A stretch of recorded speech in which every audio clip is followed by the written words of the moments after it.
ശബരിമലയിലെ ഡോളി സർവീസിൽ ഇടപെടലുമായി ഹൈക്കോടതി. ശാരീരിക ബുദ്ധിമുട്ടുള്ളവർക്ക് ഡോളി എത്തിക്കുന്നതിന് സംവിധാനം വേണമെന്ന ഹൈക്കോടതി. പോലീസും ദേവസ്വം ബോർഡും ഇക്കാര്യം ഉറപ്പാക്കണമെന്നും നിർദ്ദേശമുണ്ട്.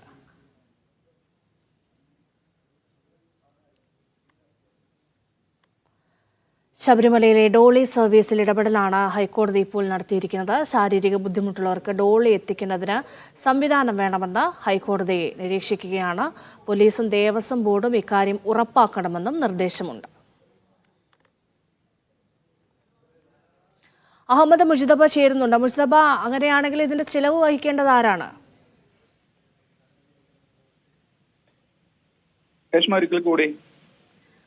മുജിതബ, ഇപ്പോൾ കോടതി നിരീക്ഷിച്ചിരിക്കുന്നത് ശാരീരിക ബുദ്ധിമുട്ടുള്ളവർക്ക് ഡോളി ഉറപ്പാക്കണമെന്നാണ്. അപ്പോൾ സർക്കാരായിരിക്കും അതിന്റെ ചിലവ് വഹിക്കുക?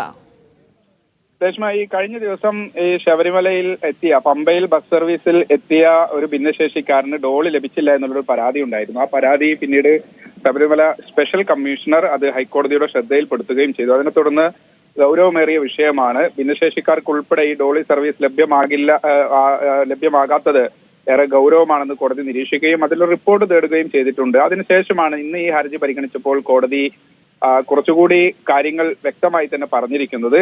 പമ്പയിൽ നിലയ്ക്കലിൽ തന്നെ ഒരു ഭിന്നശേഷിക്കാരൻ അവിടെ നിന്ന് പമ്പയിലേക്ക് പോകുമ്പോൾ അപ്പോൾ തന്നെ നിലയ്ക്കലിലുള്ള പോലീസ് ഓഫീസർ കൃത്യമായി തന്നെ പമ്പയിലേക്ക് ഈ കാര്യങ്ങൾ അറിയിക്കണം. അതിനുശേഷം ഈ ബസ് അല്ലെങ്കിൽ ആ വാഹനം അവിടെ എത്തുമ്പോൾ അവർക്ക് വേണ്ട ഡോളി മുൻകൂട്ടി തന്നെ ക്രമീകരിച്ചിരിക്കണം എന്നുള്ളൊരു കാര്യം കൂടിയാണ് കോടതി പറയുന്നത്. ചെലവ് സംബന്ധിച്ച് ദേവസ്വം ബോർഡിനൊക്കെ കോടതി എന്തായാലും ഒരു നിർദ്ദേശം നൽകാനുള്ള സാധ്യതയും തള്ളിക്കളയാനാവില്ല. എന്തായാലും മനസ്സിലാക്കുന്നത് ഈ ശബരിമലയിൽ ഇത്തരത്തിൽ ഭിന്നശേഷിക്കാരും ശാരീരിക പരിമിതികളൊക്കെ അനുഭവിക്കുന്ന ആളുകളുമൊക്കെ വരുന്ന സമയത്ത് ഡോളി ഇല്ല എന്നുള്ളതിന്റെ പേരിൽ അവർക്ക് മതിയായ സൗകര്യങ്ങൾ നിഷേധിക്കപ്പെടരുത് എന്നതുൾപ്പെടെയുള്ള കാര്യങ്ങളാണ് കോടതി പറഞ്ഞിട്ടുള്ളത്. പ്രത്യേകിച്ച് നിലയ്ക്കലിൽ നിന്ന് പുറപ്പെടുമ്പോൾ തന്നെ അവർക്ക് വേണ്ട ക്രമീകരണങ്ങൾ ഒരുക്കുന്നതിന് വേണ്ടി നിലയ്ക്കലിൽ നിന്നുള്ള പോലീസ് ഓഫീസർ ഇടപെടണം. അതിനുശേഷം പമ്പയിൽ കൃത്യമായി തന്നെ മുൻകൂട്ടി തന്നെ ക്രമീകരണങ്ങൾ ഒരുക്കണം എന്നുള്ള നിർദ്ദേശം കൂടി കോടതി മുന്നോട്ട് വെച്ചിട്ടുണ്ട്. ശരി.